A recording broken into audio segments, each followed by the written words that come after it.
Hello friends, once again welcome to my channel the jammers. तो हमारा random variable का session चल रहा था। तो मैंने आपको रैंडम वेरिएबल की सारी बेसिक प्रॉपर्टीज़ के बारे में अपने प्रीवियस वीडियोस में लेक्चर्स में बताया है। ठीक है, तो मैंने कहा था आपको मैं अब कुछ प्रीवियस ईयर क्वेश्चंस और कुछ अच्छे क्वेश्चंस काफ़ी सारी किताबों से इकट्ठा किए हैं, वो मैं आपको कराऊंगा।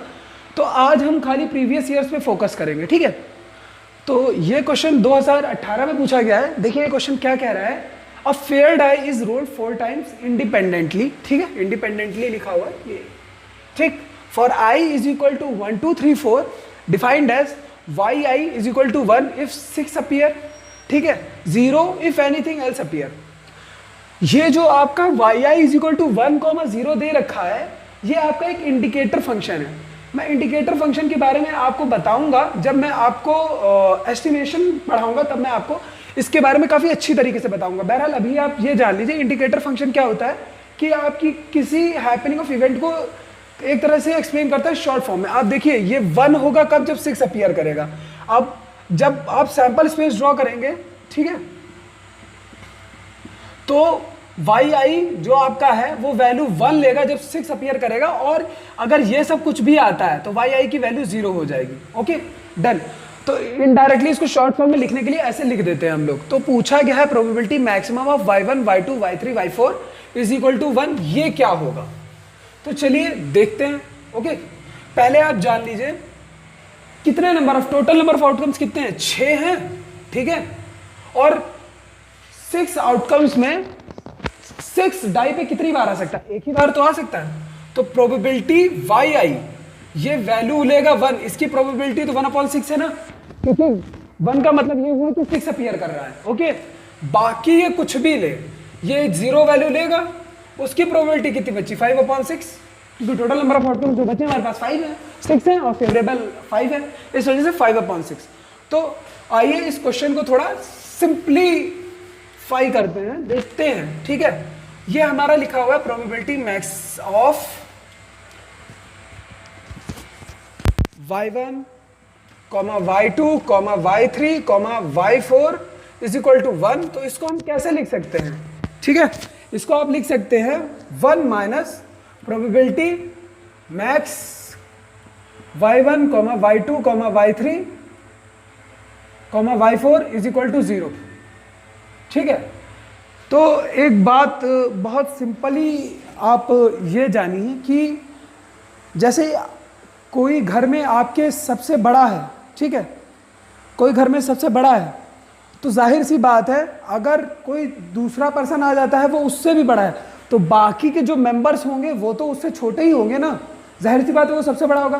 फॉर एग्जांपल मैं ये कहना चाहता हूँ, आप सिंपली अगर समझें कि आपके ग्रुप में 4-5 लोग हैं और एक स्ट्रॉन्गेस्ट मेंबर है आपके ग्रुप का, ठीक है, कोई छठा पर्सन आ जाता है, उस स्ट्रॉन्गेस्ट मेंबर को हरा देता है, तो जाहिर सी बात है वो छठा पर्सन जो होगा वो आज सबसे ताकतवर होगा।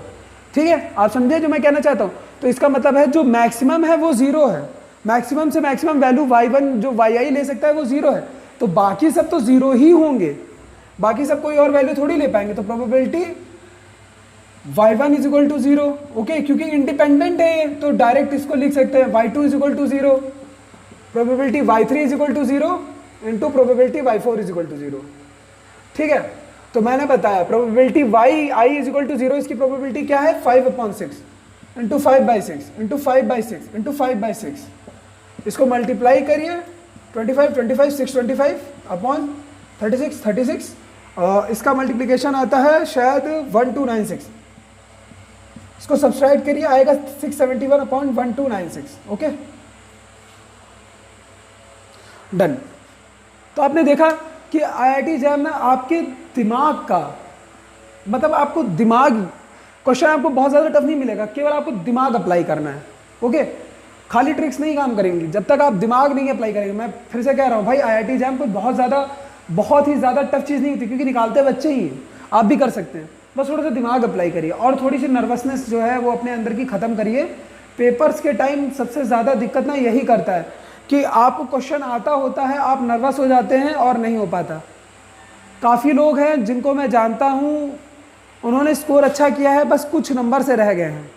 तो ऐसा नहीं है कि उनको आता नहीं था, उनको आता था, पेपर आपका सिर्फ 2 घंटे का 3 घंटे का होता है मेरे दोस्त, मगर नर्वसनेस जो उस टाइम हैंडल कर ले गया उसका सिलेक्शन हो जाता है।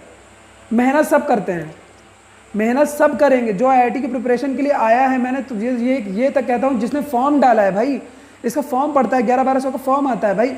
जो फॉर्म डालता है वो जाहिर सी बात है वो प्रिपरेशन करेगा, मेहनत करेगा। बट जो अपना एग्जामिनेशन के टाइम प्रेशर, वहाँ जो एग्ज़ाम हॉल का प्रेशर होता है वो हैंडल कर लेगा, वो निकाल ले जाता है, बाजी वो मारता है। तो ऐसे ही मैं आपको थोड़ा बहुत बीच बीच में मोटिवेट भी करता रहूँगा। और भाई चैनल पे अगर नए हैं तो लाइक कर दीजिए, सब्सक्राइब करिए, बेल का आइकन है उसे दबा दीजिए, फोड़ दीजिए वो बेल का आइकन, त्राक से मारिए उस पर। और अपने दोस्तों को बताइए कि भाई पढ़ाई चालू हो गई है, ज्वाइन कर लें। ओके, तो चलिए बढ़ते हैं हमारे अगले क्वेश्चन की तरफ।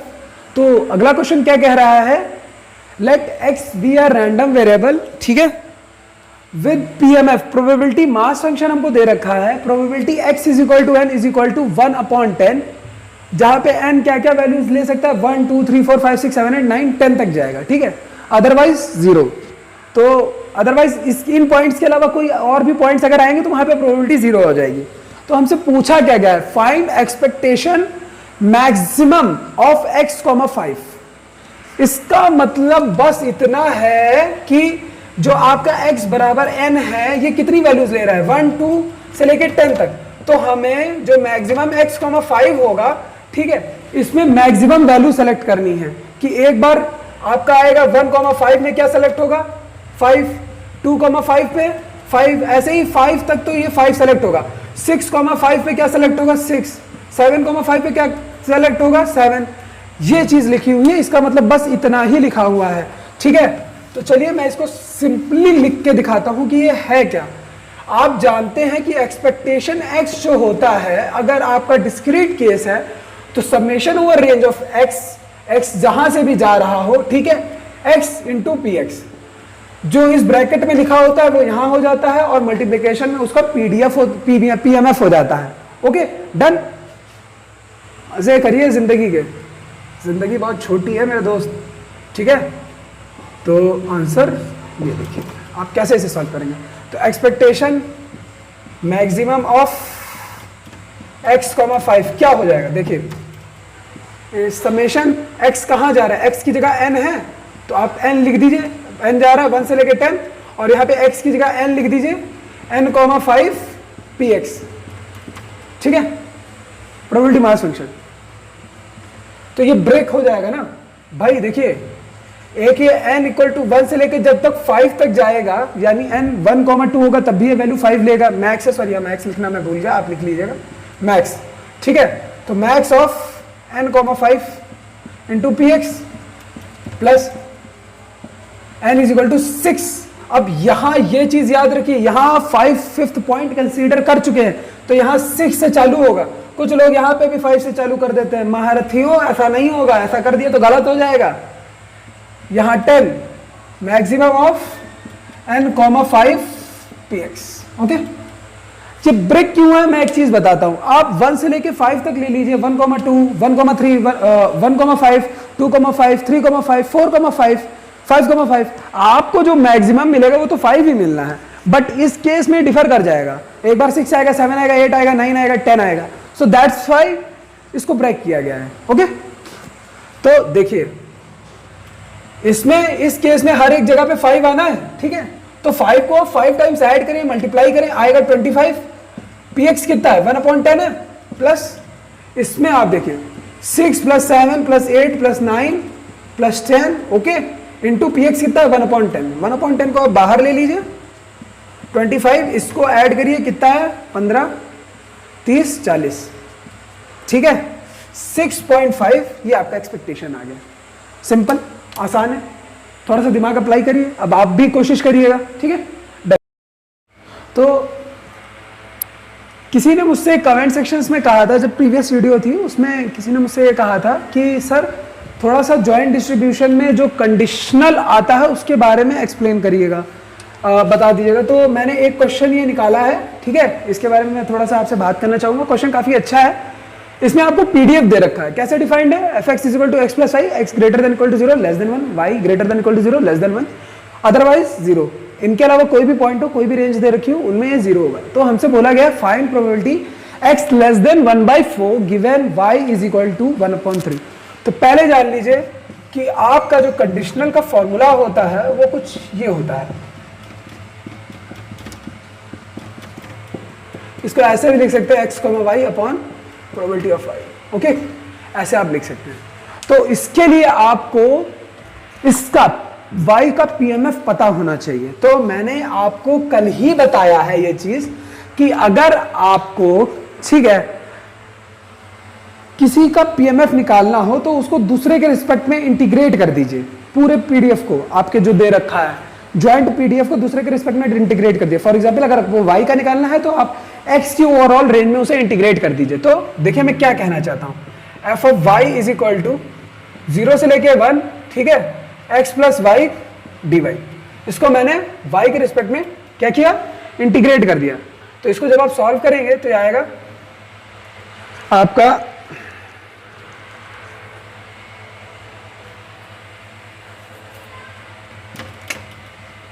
x y plus y square upon 2, 0 से लेके 1, ओके, x प्लस 1/2, ये आपका आ गया। तो हमसे क्या पूछा गया है, ठीक है, हमसे पूछा गया है कि फाइंड करिए probability x less than 1/4 given y is equal to 1/3। Sorry, ये देखिए थोड़ा गलत हो गया, y के इसको x के रिस्पेक्ट में करना होगा, मैंने खुद ही उल्टा कर दिया। ये x स्क्वायर अपॉन 2 और ये xy हो जाएगा, ठीक है। तो बस चेंज जितना आएगा y प्लस 1/2 ये हो जाएगा, ठीक। y के रिस्पेक्ट में अगर fy का निकालना है तो x के रिस्पेक्ट में इंटीग्रेट करना होगा, मैंने थोड़ा सा गलत कर दिया, आप ध्यान दीजिएगा, ठीक। तो इसका फॉर्मूला लगा लेते हैं, probability x less than 1/4 given y is equal to 1/3, ठीक है। तो ये हो जाएगा आपका जो है probability x less than 1/4 comma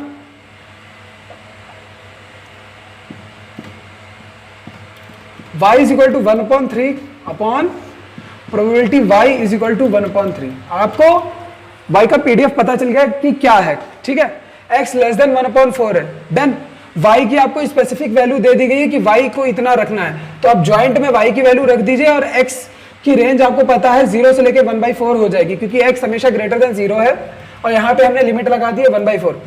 तो 0 से लेके 1/4 x plus 1/3 upon probability y is equal to 1/3 बोला है, तो 1/3 प्लस 1/2, इसको आप सॉल्व कर लीजिए, आपको आंसर मिल जाएगा, ठीक है।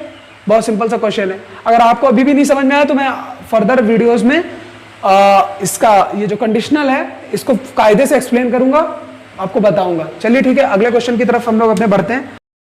तो चलिए इस क्वेश्चन के बारे में थोड़ा देखते हैं। ये क्वेश्चन भी हमारा IIT जैम का ही है, ठीक है। ये आपका पूछा गया है शायद 2017 में, और ये भी 2018 का ही है, अब मुझे इतना क्लियरली याद नहीं है, ठीक है। तो आपको एक CDF दे रखा है। CDF कैसे डिफाइंड है, fx is equal to 0, x less than 0 पे, ठीक है। fx is equal to 1/4 plus 4x minus x square by 8, x greater than equal to 0 less than 2 और 1x greater than equal to 2। तो हमसे क्या पूछा गया है, probability x is equal to 0 plus probability x is equal to 1.5 plus probability x is equal to 2 plus probability x greater than equal to 1, ये क्या होगा, ठीक है। आपको टोटल ऐड करके बताना है कि ये क्या होगा। तो चलिए क्वेश्चन की तरफ हम अपने बढ़ते हैं। तो भाई मैंने पहले भी कहा है कि आप हमेशा अगर आपको इस टाइप का CDF दे रखा हो तो प्लीज आप चेक करिए कि ये क्या कंटिन्यूअस है कि नहीं है। कंटिन्यूअस रैंडम वेरिएबल का आपको PDF दिया हुआ है कि ये मिक्स है, ओके। रेंज दे रखी है, काफी लोग इसमें कंफ्यूज हो जाते हैं, ठीक है। तो आप ये देखिए, यहाँ पे 0 डालिए, यहाँ 0 है, यहाँ 0 डालिए, यहाँ पे 1/4 आ जाएगा। ब्रेक हो गया एक ही जगह पे, बात ही खत्म, सब खत्म, खल्लास, ठीक। यहीं पे ब्रेक हो गया। यहाँ पे आप 2 डालेंगे तो शायद इसकी वैल्यू 3.8 आएगी, यहाँ पे डालेंगे आप नहीं, इसकी वैल्यू 1/4 या समथिंग है, कुछ भी आएगी, ये 1 नहीं आएगी, ठीक है। आप करके देख लीजिएगा, ये 1 नहीं आएगी, ठीक। तो हमसे पूछा गया है find probability x equal to 0 plus probability x equal to 1.5 plus probability x equal to 2 plus probability x greater than equal to 1। तो भाई ये कैसे करेंगे, हल्का फुल्का कुछ आपको आइडिया आ रहा है। अगर आपने मेरे प्रीवियस वीडियोस नहीं विजिट करी है तो प्लीज उनको देखिए, क्योंकि मैंने काफी मेहनत करी है और कॉन्सेप्ट उस पर आपको बताया है। अब मैं हर एक वीडियो में आपको कॉन्सेप्ट नहीं बता सकता, ठीक। तो पॉइंट पे मैंने बताया है अगर आपको प्रोबेबिलिटी निकालनी है तो ये होती है F of A minus F of A minus. यहाँ पे एफ ऑफ ए उसी पॉइंट का सीडीएफ पे वैल्यू है और ए माइनस मतलब एक उससे जस्ट पहले। ओके, तो प्रोबेबिलिटी एक्स इक्वल टू 0 क्या हो जाएगी? ये हो जाएगी F of 0 minus F of 0 minus F of 0 पे वैल्यू कितनी हो जाएगी? इसमें 0 स्पीड इसमें पुट करिए 0 तो 1/4, 0 माइनस 0 से पहले 0 ही है तो ये 1/4 हुआ, तो इसकी वैल्यू हमें पता चल गई ये 1/4 है। ठीक, अब प्रोबेबिलिटी x इक्वल टू 1.5। तो इससे पहले मैं आपको एक चीज बताना चाहता हूं, जब हम पीडीएफ की बात करते हैं, कॉन्टिन्यूअस रैंडम वेरिएबल की बात करते हैं, तो उसका पीडीएफ आपको एरिया अंडर द ग्राफ देता, curve, area under the curve देता है। और इंटीग्रेशन भी क्या होता है? आपका एरिया अंडर द कर्व ही तो होता है, और एरिया जो होता है वो दो स्पेसिफिक पॉइंट्स के बीच में होता है। ठीक है, जैसे एरिया होगा वो दो स्पेसिफिक पॉइंट्स के बीच का ही तो एरिया होगा, कुछ भी आप ले लीजिए। तो इसका मतलब ये हुआ अगर हम कोई सिंगल पॉइंट ले लें उसका एरिया तो 0 हो जाएगा ना। एरिया कवर्ड तो दो स्पेसिफिक पॉइंट्स के बीच में होगा। अगर स्पेसिफिक पॉइंट आपको ये दे दिया गया है तो यहां पे एरिया 0 हो जाएगा। मैं आपको बताना चाहता हूं ये कहने का क्या मतलब है मेरा। ये देखिए यहां पे आप x greater than equal to 2 greater than equal to 0 less than 2 पे ये कंटिन्यूअस है। ये कंटिन्यूअस कैसे है? आपको एक रेंज दे रखी है भाई, इस रेंज में ये यही चीज आएगी। ठीक है, ये कंटिन्यूअस है, इस रेंज के लिए ये कंटिन्यूअस है। माइनस इंफिनिटी से लेकर 0 तक ये यहां पे कंटिन्यूअस है। ब्रेकिंग केवल एंड पॉइंट्स पे हो रही है। ठीक, आप समझ रहे हैं मैं क्या कहना चाहता हूं? तो अगर आपको एक स्पेसिफिक पॉइंट बीच का दे दिया गया, आपको बीच का एक स्पेसिफिक पॉइंट दे दिया गया है, ये एक बीच का है, 0 से लेकर 2 के बीच में 1.5 एक बीच का स्पेसिफिक पॉइंट दे दिया गया है, तो यहां पे तो आपका जो आपका ये होगा, ये पीडीएफ जो होगा वो तो कंटिन्यूअस ही है। कंटिन्यूअस है तो मैंने बताया पॉइंट पर प्रोबेबिलिटी 0, ये 0 हो गई। ठीक है, इस बात को बहुत बारीकी से समझिएगा आप। अब प्रोबेबिलिटी x इक्वल टू 2 देखिए भाई, ये यहाँ पे ब्रेक्ड है, यहाँ पे 2, यहाँ पे भी 2। आप यहाँ पे एंड पॉइंट्स पे वैल्यू देखिए, यहाँ पे चेंज हो रही है और यहाँ कोई एंड पॉइंट है ही नहीं 1.5 के लिए, एक ही पॉइंट है, तो वहां पे वो कंटिन्यूअस ही होगा, जाहिर सी बात है। तो प्रोबेबिलिटी x इक्वल टू 2 निकालनी है, तो मैंने बताया f of 2 minus F of 2 minus डालेंगे तो f ऑफ 2 पे वैल्यू क्या है 1, 2 माइनस पे वैल्यू डालिए 1/4 प्लस 8 माइनस 4/8, ये बचेगा 4। ठीक है, इसको 2 से मल्टीप्लाई कर दिए 2/8, ये आपका आ जाएगा 2/8, ये आ जाएगा 1/4 आपका, ये आ गया 1/4। कैलकुलेशन आप खुद कर सकते हैं। ठीक है, और फिर चौथी चीज probability x greater than equal to 1 लिखा हुआ है। ठीक, तो भाई ये ब्रेक्ड है, इसमें आप probability x greater than equal to 1 ऐसे नहीं निकाल सकते। आप इसको करिए 1 minus probability x less than 1। Okay, आप लेस देन 1 करिए, 1 minus probability x less than equal to 1 होगा क्या आपका? ठीक, आप मुझे बताइए x less than equal to 1 होगा क्या? हमने पढ़ रखा है fx जो होता है, CDF आपका जो होता है वो होता है probability x less than equal to x। अब आप कुछ लोग ये पूछेंगे कि सर आपने यहाँ पे इक्वल टू क्यों लगा दिया? तो मैंने आपको बताया कंटिन्यूअस रैंडम वेरिएबल पे ये इनइक्वालिटी ज्यादा, मतलब ये इक्वल टू का साइन आप लगाए चाहे ना लगाए कोई ज्यादा मैटर नहीं करता है, क्योंकि वो एक एरिया देता है दो पॉइंट्स के बीच का। तो आप इस पॉइंट को इंक्लूड करें चाहे ना करें बात वही आएगी, एरिया आपको उतना ही मिलेगा क्योंकि वो स्पेसिफिक पॉइंट्स के बीच का एरिया है। Okay done. तो ये आपका लिखा हुआ है f ऑफ 1 ही तो लिखा हुआ है, इस जगह पे 1 की वैल्यू डाल दिए, 1 माइनस 1/4, 4 माइनस 1 प्लस 3/8 हुआ। ये देखिए 4 माइनस 1, ठीक है 2/8, 5/8 ये हो जाएगा, तो 3/8 आपका निकल आया, ये आ गया 3/8। इसको आप सॉल्व कर लीजिए, 1/4 प्लस 1/4 आपका कितना आ गया 2/4, और ये 2/4 को अगर आप करेंगे तो ये हो जाएगा 4/8 प्लस 3/8 आप कर दीजिए, 7/8 आपका आंसर आ गया है इसका पूरा। डन, सही है? समझ में आया? ना आया हो तो एक बार रिवाइंड कर लीजिएगा। तो ये क्वेश्चन हमारा क्या कह रहा है, let x1 x2 x3 be IID uniform 0 1। IID का मतलब होता है इंडिपेंडेंटली एंड आइडेंटिकली डिस्ट्रीब्यूटेड, यानी ये तीनों आपस में इंडिपेंडेंट है और इनका डिस्ट्रीब्यूशन तीनों का ही यूनिफॉर्म है 0 1। ठीक है, रैंडम वेरिएबल्स। तो जिनको डिस्ट्रीब्यूशन के बारे में नहीं पता है मैं बता दूंगा, मैं डिस्ट्रीब्यूशन जो पढ़ाऊंगा तो यूनिफॉर्म डिस्ट्रीब्यूशन, सारे ही डिस्ट्रीब्यूशन आपको पढ़ाऊंगा। ठीक है, बट ये क्वेश्चन अभी यहाँ आया है और मुझे लगा कि आपको बताना चाहिए, बहुत ज़्यादा टफ नहीं, तो मैंने आपको बता दिया है। ठीक, तो भाई आप ये जान लीजिए कि यूनिफॉर्म डिस्ट्रीब्यूशन जो होता है उसका जो मीन होता है, मीन जो होगा आपका यूनिफॉर्म डिस्ट्रीब्यूशन का, ये होता है b minus a upon two, a plus b plus a upon two. ठीक है, ये होता है a plus b upon two, यानी यूनिफॉर्म 0 1 का जो एक्सपेक्टेशन होता है वो मीन होता है, ये हो जाएगा 1/2 आपका। डन, इसका जो मीन हो जाएगा ये 1/2 हो जाएगा। तो पूछा गया है find expectation x1 plus x2 upon x1 plus x2 plus x3, ये क्या होगा। आप चाहें तो वीडियो पॉज करके थोड़ा आप दिमाग लगा सकते हैं, सोचिए थोड़ी देर क्या होगा, क्योंकि क्वेश्चन बहुत ज़्यादा टफ नहीं है, बहुत सिंपल है, हल्का सा आप अप्लाई करेंगे तो आप कर ले जाएंगे। अगर नहीं कर पा रहे हैं तो कोई दिक्कत की बात नहीं है, मैं किस लिए बैठा हुआ हूँ, इसीलिए कि मैं आपको कुछ बताऊं। ठीक है, सॉल्यूशन आप ये बताइए x1 plus x2 plus x3 अपन x1 plus x2 plus x3, इसका मीन जो होगा ये 1 ही तो होगा भाई। इन सबको डिवाइड कर दीजिए आपस में, ये बनेगा एक्सपेक्टेशन 1, और एक्सपेक्टेशन किसी कांस्टेंट का एक्सपेक्टेशन वही कांस्टेंट नंबर ही रहता है, और ये तीनों आपस में इंडिपेंडेंट है, तो एक्सपेक्टेशन की एक प्रॉपर्टी होती है, उसको ऑपरेट कर लीजिए।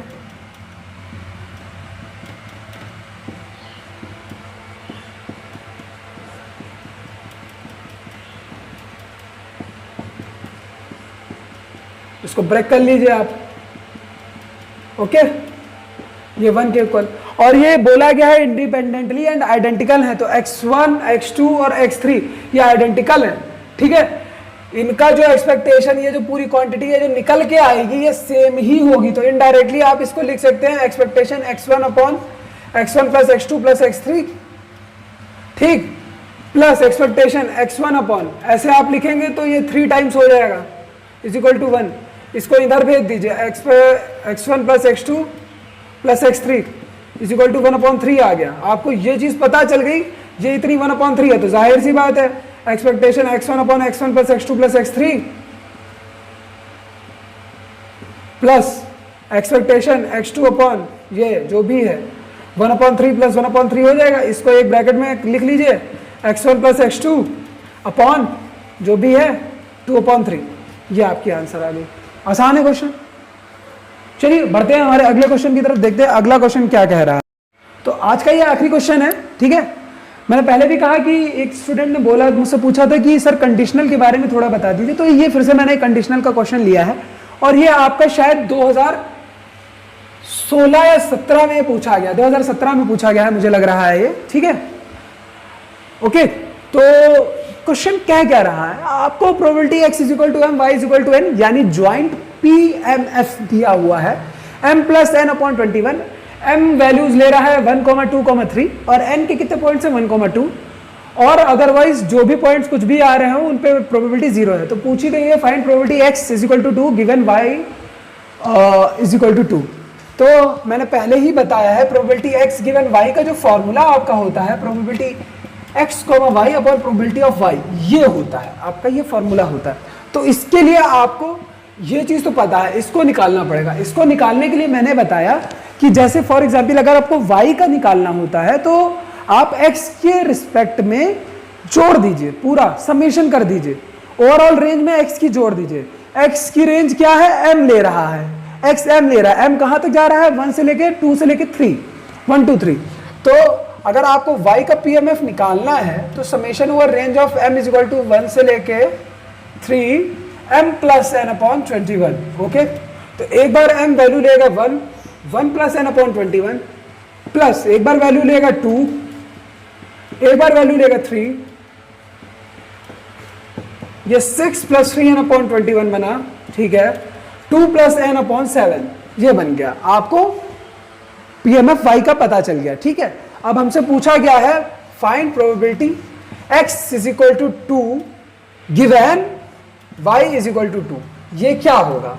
तो भाई आप डायरेक्ट, जाहिर सी बात है, फॉर्मूले में लिखा हो क्या हुआ है x, y, तो प्रोबेबिलिटी आप डायरेक्ट लिख दी x equal to 2, y is equal to 2 upon probability y is equal to 2। Okay, x की जगह 2 डाल दी, y की जगह 2 डाल दिए, 2 प्लस 2 अपॉन 21 अपॉन, ठीक है, यहां पे डाल दीजिए 2 प्लस 2 अपॉन 7 बचा, ये 4 कट जाएगा 3 ये बचा, आपका आंसर आ गया 1/3, सिंपल। ठीक है, देखा आपने, बहुत ज़्यादा टफ सवाल नहीं पूछे जाते हैं, थोड़ा सा बस दिमाग लगाइए, आपका हो जाएगा। और रही बात नर्वस होने की, तो नर्वस हम सब लोग होते हैं। वो आपसे कोई झूठ बोलेगा कि कोई गया आपसे, सच में कोई इंसान अगर ये बोल देना कि मैं कभी नर्वस नहीं होता, मैंने पेपर दिया, मैंने कभी नर्वसनेस फील नहीं करी, तो सबसे बड़ा झूठा है, ये समझ लीजिए आप। ये तो कहना ही गलत होगा कि हम नर्वस नहीं होते हैं। ये वो नर्वसनेस सब में थोड़ी आती, किसी में थोड़ी, किसी में ज़्यादा। डर सबको लगता है मेरे भाई। पेपर बैठे हैं आप देने के लिए, आप कंपीट करने जा रहे हैं, ऑल ओवर इंडिया आप कंपीट कर रहे हैं, ठीक है। बड़ा पेपर है, छोटा पेपर नहीं है, बट ये चीज़ है जो अपनी नर्वसनेस को वहाँ हैंडल कर ले जाता है। हैंडलिंग के तरीके होते हैं, आप आराम से देखिए क्वेश्चंस को, देखिए 1-2 बार पढ़िए, आपको नहीं आ रहा फिर भी आप पढ़िए, आराम से देखिए, आपका दिमाग चलने लगेगा, वहाँ पे काम करेगा। तो मैं यही कहूँगा कि भाई थोड़ा बहुत अच्छी अपना कंटेंट पढ़ना लिखना चालू करिए, और बाहर से आप कंटेंट देखिए। मैं तो आपको पढ़ा ही रहा हूँ, मैं तो आपको कवर करा ही रहा हूँ, बट आप ना हल्की फुल्की बुक्स खरीदिए। फॉर एग्जाम्पल एक बुक आती है लैरी एंड व्हील, ठीक है, आप इसे मंगा सकते हैं। ये काफी अच्छी प्रोबेबिलिटी की कॉन्सेप्ट सीखने के लिए बहुत अच्छी बुक है। क्वेश्चन तो आप गुप्ता कपूर से, मुझे लगता है मैक्सिमम बच्चा गुप्ता कपूर ही सॉल्व करता होगा। और भी काफी सारी बुक्स हैं, मैं उसके बारे में आपको बताऊंगा, ठीक है, कि आप कौन सी मंगा सकते हैं, उससे मंगा के आप कॉन्सेप्ट अच्छी तरह से सीख सकते हैं, ठीक। बट हम हैं आपके साथ, अगर आप कुछ भी नहीं करेंगे, आप हमारी वीडियोस देखते जाएंगे, नोट्स प्रिपेयर करते जाएंगे, तब भी आपको हम अच्छा खासा प्रिपेयर करा देंगे। मगर आपको थोड़े एफर्ट्स अपने आप से भी डालने होंगे। ऐसा नहीं होता कि कुछ पाने के लिए ना आपको भी कुछ देना पड़ता है अपनी तरफ से। ये नहीं होता है कि जो है सिर्फ ले ही लिया, आपको भी कुछ देना पड़ेगा। If you need to get something, you have to give something, ठीक। Thank you, thanks for watching, और सब्सक्राइब करिए अगर आपने सब्सक्राइब नहीं किया है। चलिए, ठीक है।